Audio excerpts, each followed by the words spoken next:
All right, so we need to look at this right quick, nation. Defense. I've been talking about defense. Defense win championships. We went got an offensive-minded head coach, but one can argue and say, well, the defense. I want to pour this upon your head, nation. I'm always team defense. Now, I will say this with the 17th pick, I believe with the first 2 to maybe 3rd round, you go with best player available. I said that time and time again. And here's why. You never want to look at it and say, okay, I'm going to pass up on a higher tier guy so that I can fill in needs. I said that you want to be able to supplement your needs a little bit with the free agency. There's 2 waves of the free agency. There's the front end of the free agency as it relates to the free agency before the draft. And then there's this free agency groove after the draft. But in between that draft situation, you just want to get the best player available and have your coaching philosophy, your coaching staff to elevate said player that you drafted in the draft. Now, I will say this. If your tags are touching and you have multiple people that falls in the 17th round and 17th pick and you flat out know for sure that you can still get those guys that you have a high grade on with the 20th pick or the 22nd or the 24th pick. Then you can try to entertain the trade back situation or trade down, you say. But I just say this with this particular team, we have not been good at that. We have not been lucky with players and these sort of things. And I know a lot of people will say, yeah, look at this guy, look at that guy. Let's stop faking the funk, Cowboy Nation. This team got a lot of holes. We don't know who's going to be our right defensive edge rusher. On top of that, I don't think that Antoine Woods is going to be back. On top of that, I have to say this, Dontari Poe, I would be crazy to think that they are going to sell out all of their form to say, okay, Dontari Poe is our guy. McCoy, I like his energy. I love his tenacity, but he is long in the tooth. And I don't know whether or not this particular team is going to look at that front four and say, okay, yeah, these guys are going to be our staple piece. No. And we just can't wait forever for Tristan Hill to develop. It was a crazy pick last year, or the year before that, however you want to look at it, when we picked up Tristan. But I'm with the belief, hear me out, coach is coach. Meaning that coaches should be able to look at Hill and say, okay, now it's time for us to elevate your skill set. Now it's time for us to improve where you are lacking at. The only problem is there's not enough film out there on Hill. Now, last year, you might as well wrap it up and say it was a red shirt year or he didn't play that much last year. And it's just the stupidity of the last year coaching staff for the put the other guys in. And you still don't have the other guys that you put in. Dare I say, like the hiders of the world, even Malik Collins, you didn't spend the extra resources to keep him. I do know that this is a new coaching staff, but you didn't give Hill enough time to showcase what he can do. But coach is coach, right? So we look at that part of it, and then we move back a little further, and we start talking about this linebacker play. Are you guys sold on Sean Lee? Are you guys sold on, dare I say, LVE? Are you all sold on the simple strength now that Joe Thomas, Gilmore, do you think those 2 guys will be able to step it up? Shout out to Joe Thomas. I like his skill set. Let's see if he can play 16 weeks or what have you. And then the king of the linebackers, Jalen Smith. I know he's a beast. I know he's going to swipe. But do you guys have your reservations a little bit on him?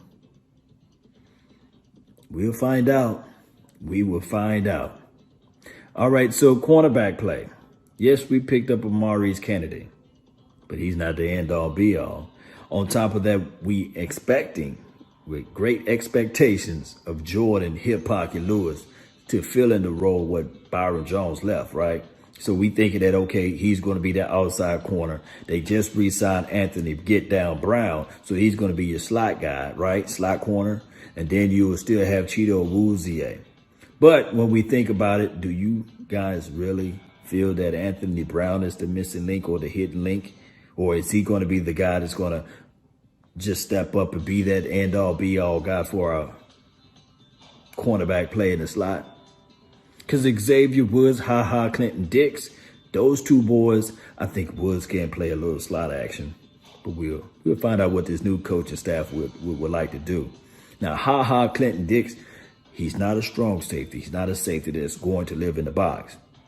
Now, I do know that Donovan Wilson, preseason last year and then during Oxnard, he showed up and showed out. He did.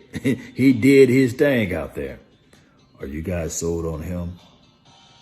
I think that this team still needed a real, true, strong safety.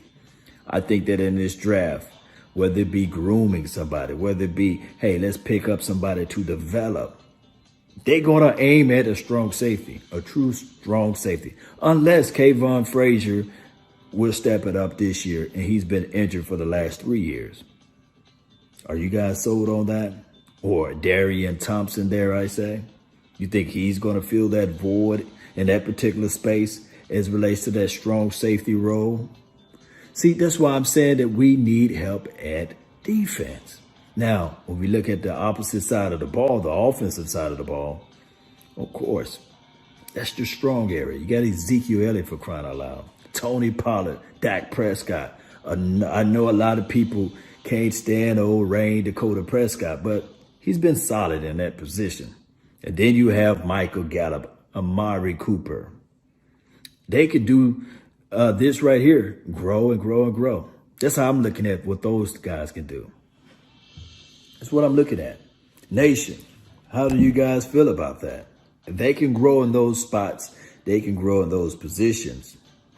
On top of that, when we think about this draft and how loaded they are with wide receivers, how loaded they are with some of the offensive power on the offensive side of the ball, I think that you can still get a dynamic offensive guy in the third or mid-fourth round. You can. I think so. These first two picks, 17th pick and I believe the 51st pick, or even you can throw in the 82nd pick, I think that's what we have. Those first three picks, I would not be mad if we go with defense. Defense win championships. Defense win games. Defense stop the opposition from getting or putting up 40 points. It does. Now, we could be on the aspect of sitting there saying, okay, let be a 40-point team.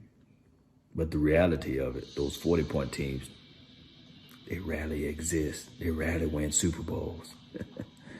Because being on the offensive side of the ball, it takes time, rhythm, on the road. Are you playing better, at home, or the elements got to be perfect. But guess what? Nation, what if I told you defense travel? Defense travel.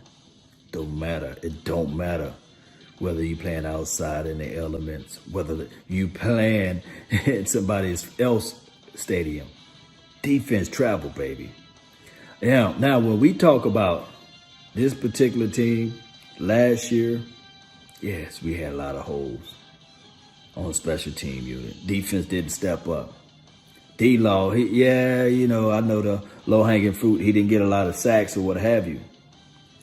But he did stop the run.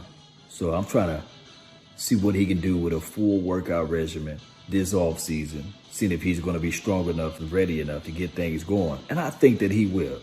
He will. And if we look at it from these angles too, Cowboy Nation, now he got extra help from the inside. It's no longer double teaming and triple teaming him. So that's how I'm looking at it. Also, with that being said, Cowboy Nation, I got to talk to you guys about this. Don't you guys think that the special team will be a whole lot better than what they were in 2019, if you know what I mean?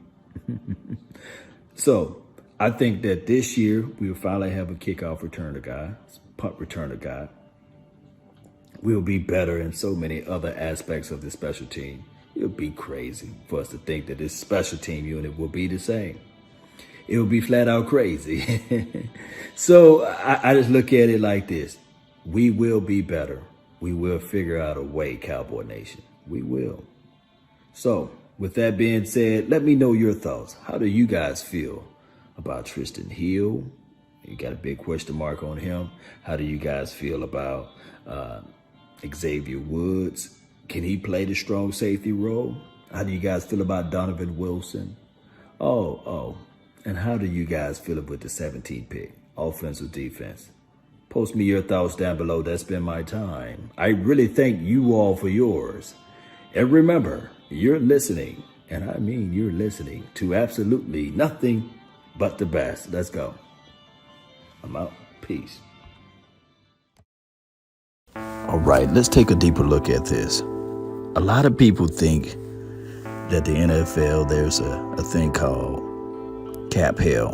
Now, keep in mind, the Minnesota Vikings was like a negative $1 million. All of a sudden, now they're at 11. Teams can figure out ways to get over the cap.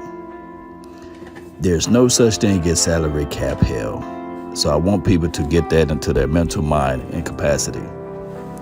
You can make moves, and on top of that, when it's time for you to make moves, good teams make the moves. Kansas City Chiefs, the Patriots, they figure out ways to make the moves. They don't sit on a lot of money. Not the Kansas City Chiefs, but typically the Patriots don't sit on a lot of money. They figure out ways to make their team compete and competitive and all of those things by willing and dealing. Now, there is a certain trend that teams that hold on to the money, that keep all of the money, really don't do anything in return. So that I just want to be able to put that out there for everybody to understand that teams do what they want to do, and it's not about the salary cap. You can make these plans. Salute.